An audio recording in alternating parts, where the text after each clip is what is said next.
હવે આપ દમણ જિલ્લાનો સમાચાર પત્ર સાંભળશો, જેના લેખક છે પ્રદીપ ભાવસાર. સંઘ પ્રદેશ દાદરાનગર હવેલી અને દમણ દીવના આરોગ્ય અને શિક્ષણ વિભાગ દ્વારા આયોજિત વ્હાઇટ કોટ સેરેમની, લેમ્પ લાઇટનિંગ અને ગ્રેજ્યુએશન સેરેમનીનું આયોજન કરવામાં આવ્યું હતું. કાર્યક્રમમાં પ્રદેશના પ્રશાસક પ્રફુલભાઈ પટેલે સંઘ પ્રદેશમાં આરોગ્ય, શિક્ષણ અને ક્ષેત્રે થઈ રહેલા ઐતિહાસિક વિકાસની જાણકારી આપી હતી.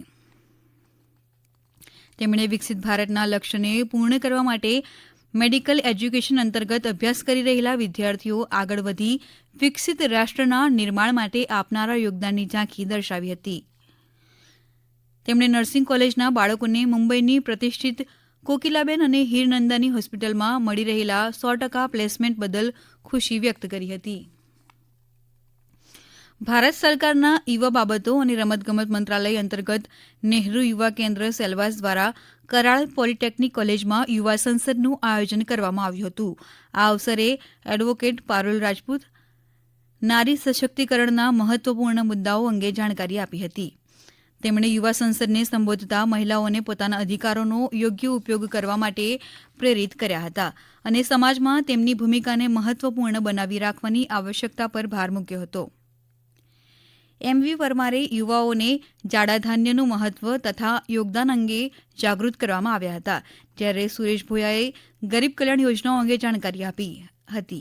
કાર્યક્રમના અંતમાં ડેમો પાર્લામેન્ટ પણ આયોજિત કરવામાં આવી હતી, જેમાં યુવા સમૂહે શાસક દળ અને વિપક્ષ દળના સાંસદની ભૂમિકા નિભાવી હતી. દૂધની ગ્રામ પંચાયતમાં મનરેગાના વિકાસ કામોનું આયોજન કરવામાં આવ્યું હતું. આ અવસરે ગુજરાત ગાંધીનગરના યુનિયન ટેરિટરીના ઓડિટર દિવ્યેશ પટેલ દ્વારા સોશિયલ ઓડિટ કરવામાં આવ્યું હતું, જેમાં મનરેગા યોજના હેઠળ ચાલતા વિકાસના કામોનું નિરીક્ષણ કરવામાં આવ્યું હતું અને તે હેઠળ લાભાર્થીઓને મળેલા લાભની ચકાસણી કરવામાં આવી હતી.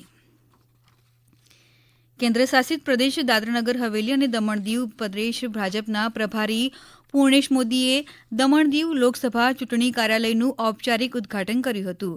આ પ્રસંગે ઉપસ્થિત તમામ ભાજપના અધિકારીઓ અને કાર્યકરોને સંબોધતા પ્રદેશ ભાજપ પ્રભારી પૂર્ણેશ મોદીએ કહ્યું કે લોકસભા ચૂંટણી 2024ની ગણતરીને હવે ગણતરીના દિવસો જ બાકી છે. ચૂંટણી કાર્યાલયનું ઉદઘાટન એટલે આજથી આપણે સૌએ ચૂંટણી પ્રચાર અને જનસંપર્ક અભિયાનમાં જોડાવાનું છે.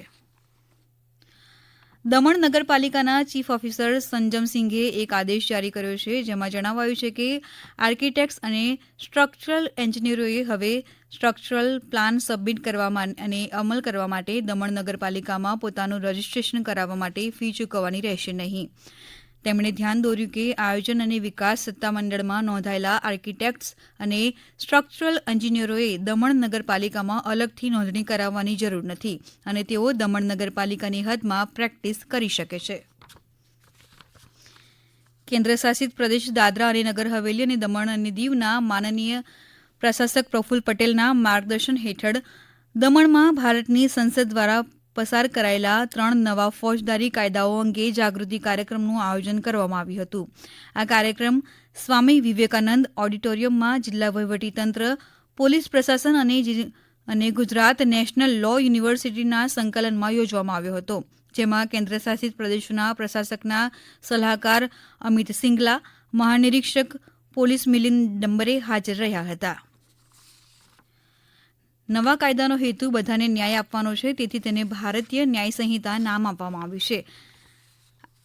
આ ફોજદારી કાયદાઓ બ્રિટિશ યુગના કાયદાઓનું સ્થાન લેશે, જે આપણી ફોજદારી ન્યાય વિતરણ વ્યવસ્થાને સંસ્થાનવાદથી મુક્ત કરશે. દમણમાં રોજગાર મેળાનો કાર્યક્રમ યોજાયો હતો. સ્વામી વિવેકાનંદ ઓડિટોરિયમમાં જિલ્લા વહીવટીતંત્ર, શિક્ષણ વિભાગ અને શ્રમ અને રોજગાર વિભાગના સંકલનમાં આ કાર્યક્રમનું આયોજન કરવામાં આવ્યું હતું, જેમાં મુખ્ય અતિથિ તરીકે કેન્દ્ર શાસિત પ્રદેશોના પ્રશાસક પ્રફુલ પટેલ ઉપસ્થિત રહ્યા હતા. હમણાં જ આપે દમણ જિલ્લાનો સમાચાર પત્ર સાંભળ્યો, જેના લેખક હતા પ્રદીપ ભાવસાર. આ પ્રસારણ આકાશવાણીના અમદાવાદ વડોદરા કેન્દ્ર પરથી કરવામાં આવ્યું.